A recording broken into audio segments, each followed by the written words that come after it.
Welcome back, everybody. Welcome to the Dry Bone Army podcast, season 2, episode 6. I'm your host, Ricky Hendon, here again with Bubba. Howdy. How y'all doing?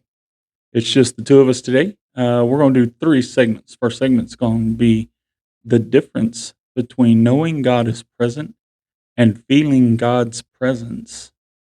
Then we'll have a segment called Ask a Christian. It's from the r/Ask a Christian subreddit. And then we'll do a Reddit response from the r/Christian subreddit. Thanks for joining us. Whatever platform you're joining us on, Podbean, Spotify, YouTube, if you're watching us on YouTube, Apple Podcast. We're on Apple Podcast now. Prime, Amazon Prime. Wow. Amazon Music is what it is. We're on a bunch of different platforms, as I told you last episode. But whatever platform you're joining us on, thank you. Please comment, like, follow, share, subscribe, however the platform does it. But here we go. Let's get into it. The Dry Bone Army, rising up, fighting the good fight of faith to God's glory. Ezekiel 37, 1-10. Hosted by Ricky Hendon. This is the Dry Bone Army Podcast.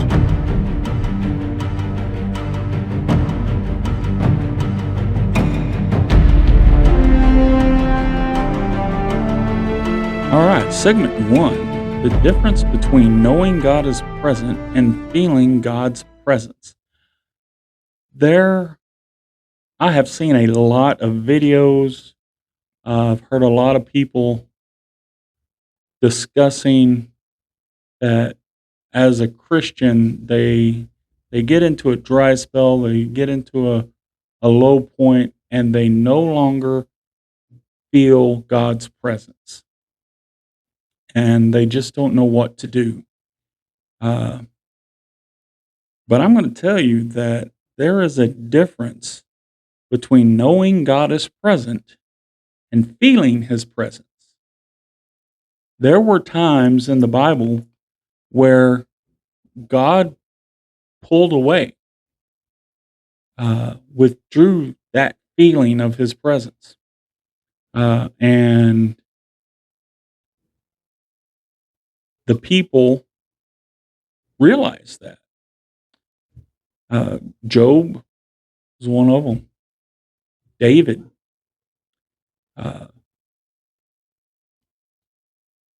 But just because He's withdrawn that feeling from you, you no longer feel His presence, doesn't mean that He is withdrawn from you. There are many of the Psalms where David says, "Do not turn your face away from me," or "Why are you not with me?" He's feeling that God's presence has left, but God didn't leave. God didn't withdraw from him. He just made it that feeling to stop, so that our times of trouble helps lead us into a deeper faith. Knowing God is present. He told us many times. And I've got 6 scriptures we're going to share with you of Him saying that He's with us. Okay, we're going to start off with Deuteronomy 31:6. Be strong and courageous. Do not fear or be in dread of them, for it is the Lord your God who goes with you. He will not leave you or forsake you. Bubba? All right. In Deuteronomy 31:8, it is the Lord who goes before you. He will be with you. He will not leave you or forsake you. Do not fear or be dismayed. Okay. Joshua 1:5. No man shall stand before you all the days of your life. Just as I was with Moses, so I will be with you. I will not leave you nor forsake you. First Chronicles 28:20. Then David said to Solomon, his son, "Be strong and courageous, and do it. Do not be afraid, and do not be dismayed. For the Lord God, even my God, is with you. He will not leave you or forsake you until all the work of the service of the house of the Lord is finished." Isaiah 41:10 kind of says it in a different way. Fear not, for I am with you. Be not dismayed, for I am your God. I will strengthen you. I will help you. I will uphold you with my righteous right hand. Then Hebrews 13:5. Keep your life free from love of money and be content with what you have. For he has said, "I will never leave you nor forsake you." Okay. Several things, several times in these, not only did he say, I will never leave you nor forsake you, he said, be strong and courageous. Do not fear. He David told Solomon, do not be dismayed. Do not be afraid. Be strong and courageous. Isaiah said, fear not. Those are feelings. Those feelings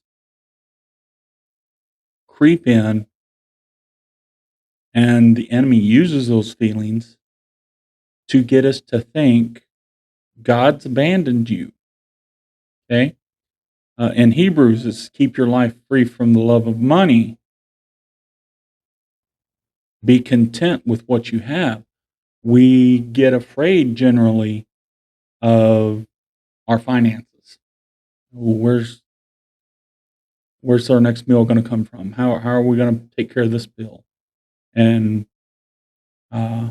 we become greedy. We're searching for that next payout.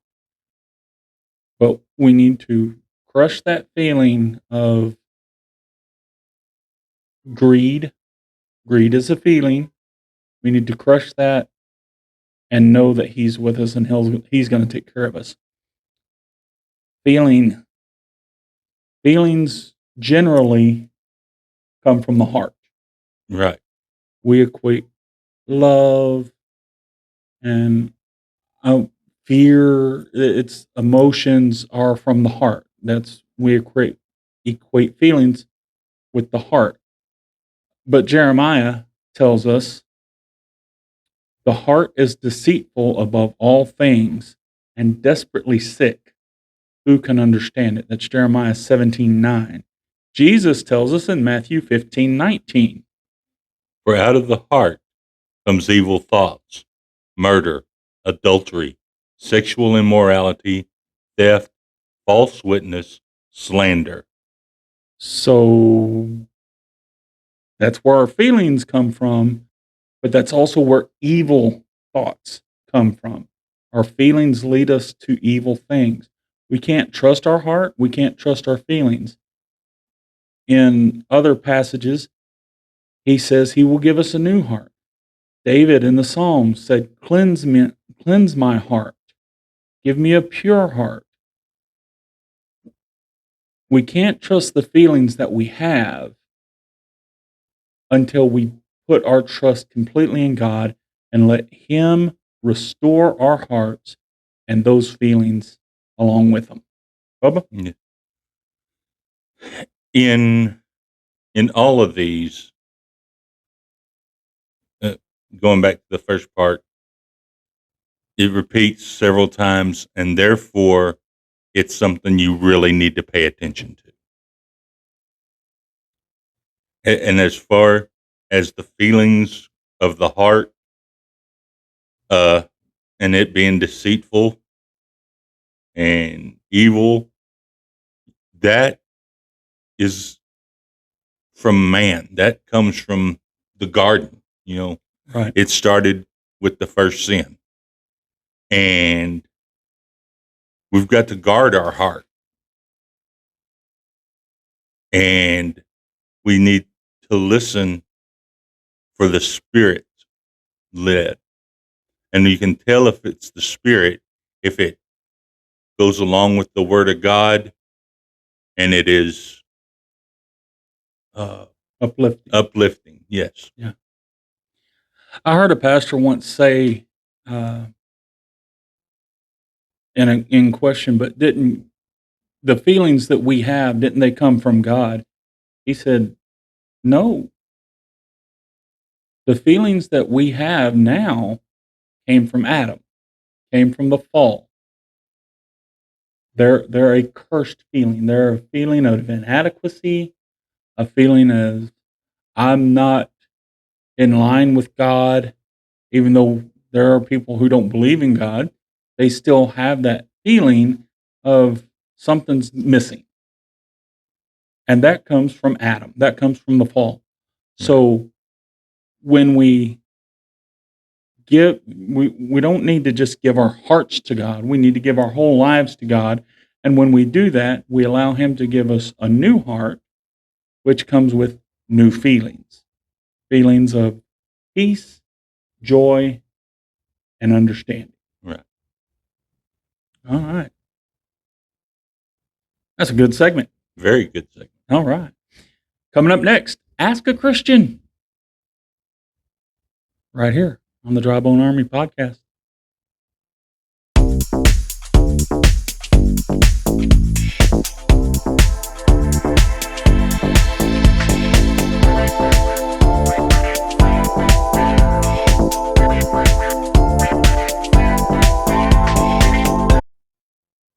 All right, here we go. I told you at the beginning, this Ask a Christian from the r/Ask a Christian subreddit is a short one. And here it is. What are your thoughts on the idea that God may accept morally upright atheists into heaven while excluding Christians who are lukewarm in their faith? Okay. Hey. Jesus said, I am the way, the truth, and the life. No man comes to the Father except through me. And I don't know of any upright moral atheists who believe in Jesus, who have come to the Father through Jesus. If they're not coming to the Father through Jesus, they're not getting into heaven. As far as the excluding the lukewarm Christians, in Matthew 7, starting with verse 21, not everyone who says to me, Lord, Lord, will enter the kingdom of heaven, but the one who does the will of my Father who is in heaven. On that day, many will say to me, Lord, Lord, did we not prophesy in your name and cast out demons in your name and do mighty works in your name? And then I will declare to them, I never knew you. Depart from me, you workers of lawlessness. Not everyone who claims to be a Christian is a true follower of Jesus. Correct. There are those who proclaim his name and yet do not obey, do not build a relationship with him. And that's one of the most important things that we can do is build a relationship with him. If we don't build a relationship with him, how do we know how to do his will? Because we're not listening to him. We're not following him. We come to church on Sunday and set our backsides in a pew, listen to a sermon, maybe sing a few songs. Then we get up and we go out and we do our own thing. Oh, but I gave my heart to Jesus. Yes, but did you build a relationship with him? You may have done these mighty works. Oh, I fed the poor. I gave my tithe. I spoke your word to people. Okay, that's great. But did you build a relationship with him? Are you part of the vine? Right. As far as the upright moral atheist, if your name is not in the Lamb's Book of Life, you're not getting into heaven. Therefore, you have to have that relationship with Jesus Christ. If you have that relationship with Jesus Christ, you're going to do the works of the Father because you've got that new heart. And it's not a hardened heart. It's a soft heart that knows, follows, and does the will of God. Absolutely. Not everyone who does good things are Christian, are going to heaven. There's lots of people who do good things that aren't going to heaven. I'm sorry. And there's a lot of people who believe because they live in a Christian country like America, the United States is known as a Christian country, that therefore they're a Christian. No, let's take that a step smaller. There are people who believe that because they were born into a family of believing Right, parents that they're going to heaven. right. You can't get into heaven on the bootstraps of your parents. You can't get into heaven on the bootstraps of your country. Right. It's a personal relationship. That's right. There's no plus one in the kingdom. Nope, no plus one. All right. Ask a Christian. Send us your questions. We'll answer your questions right here on the podcast. We'd love to do that. Or put them in the Ask a Christian subreddit and take a chance that we might pick it up. Reddit response from r/Christian subreddit coming up.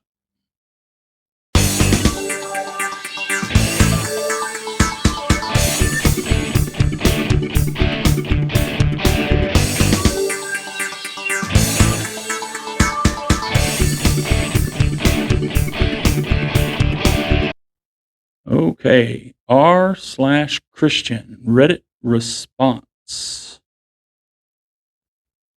This goes right along with the first part of this segment, the first segment. The title of it is I Feel God Has Left Me. Okay. I have been going through the worst period of my life. Maybe almost 2 years, but more since October 2024. I had a bad dream where a woman asked me to stop praying, essentially threatening me. Following the dream, I had another dream where I saw a man was standing over me, binding my hands. As a believer, I went into prayers, but a week later, I lost my job. Since then, I have had many job interviews and PhD interviews, but nothing. I am very spiritual in the sense that I dream and I can pray, and throughout I've tried to maintain my prayer life. However, I have reached points of exhaustion where I'm thinking and feeling abandoned by God. I have begged God, I have repented, I have prayed all the prayers I can, but I can't hear clearly from God. I even tried speaking to 2 pastors, but none of them took my case or gave me a word on what to do or what I am going through. I have lost friendships. I am essentially alone. My family members aren't as spiritual as I am, and in terms of helping me, no one is really there or understands what I am going through. I do not feel liked by God. I'm honestly drained, and it's like He has turned His back on me. I cry at least every day. I don't know what to do. As I write this, I am in a prayer meeting online, and they are sharing about how faithful God is. And I thought if they'd feel the same, if they lose everything. I have nothing. I am scared. I don't have God, which makes me vulnerable. Uh, okay, go back to segment 1. Right. You can't trust those feelings. The enemy's getting in your ear and telling you, God's abandoned you. He's not listening to you. And if you have repented and you've prayed, keep praying. Keep praying. God's going to answer you. We hit this verse in our Kingdom Men class this last week. James 1, starting with verse 2. Count it all joy, my brothers, when you meet trials of various kinds, for you know that the testing of your faith produces steadfastness, and let steadfastness have its full effect, that you may be perfect and complete, lacking nothing. If any of you lacks wisdom, let him ask God, who gives generously to all without reproach, and it will be given him. But let him ask in faith with no doubting, for the one who doubts is like a wave of the sea that is driven and tossed by the wind. For that person must not suppose that he will receive anything from God. He is a double-minded man, unstable in all his ways. Comes back to faith. Don't trust your feelings. Have faith. When you have faith, ask God. Ask with that faith. God, give me wisdom. Let me know you're here. And know that he is there. Don't rely on the feelings. Know he is there. Also, you're looking at everything that you don't have. Try looking at what you do have. You say you're at a prayer meeting now. How did you get there? They're seeking.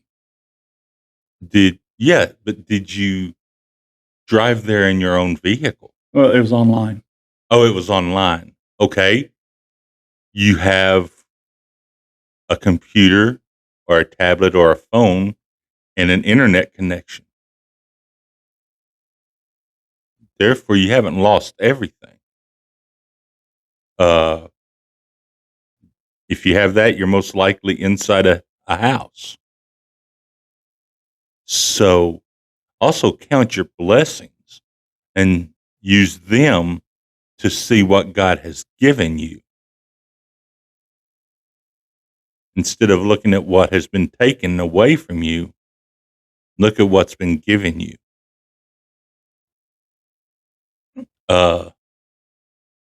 Keep searching for someone who will talk with you and help with you. I don't know all your situation there, but if there's a pastor somewhere that you could talk with, or a spiritual leader that you know, a Christian who you trust, talk with them and, share your feelings and have a group of people. Try to find a group of people that can help you. You will find out you're not alone, first off, and secondly, it'll help you see that God is still there and still with you. Absolutely. Apostle Paul in Philippians 4, starting with verse 11, not that I am speaking of being in need, for I have learned in whatever situation I am to be content. I know how to be brought low, and I know how to abound. And any and every circumstance, I have learned the secret of facing plenty and hunger, abundance and need. I can do all things through him who strengthens me. We have to be able to understand that when we feel like we have nothing, we need to rely on Him. When we feel like we have the whole world, everything that we could want, we rejoice and rely on Him. And we'll go back to that verse in Hebrews 13:5. Keep your life free from the love of money and be content with what you have. For He said, I will never leave you nor forsake you. OP, He's never going to leave you. He's never going to forsake you. And He loves you.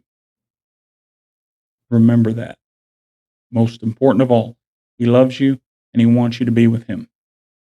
Amen. All right, everybody. That's the end of the Dry Bone Army Podcast, Season 2, Episode 6. Thanks for being with us on whatever platform you're joining us on. Like, share, comment, subscribe. Do all the things. Help us get the podcast out there a little farther. We'll see you in the next one. Love you.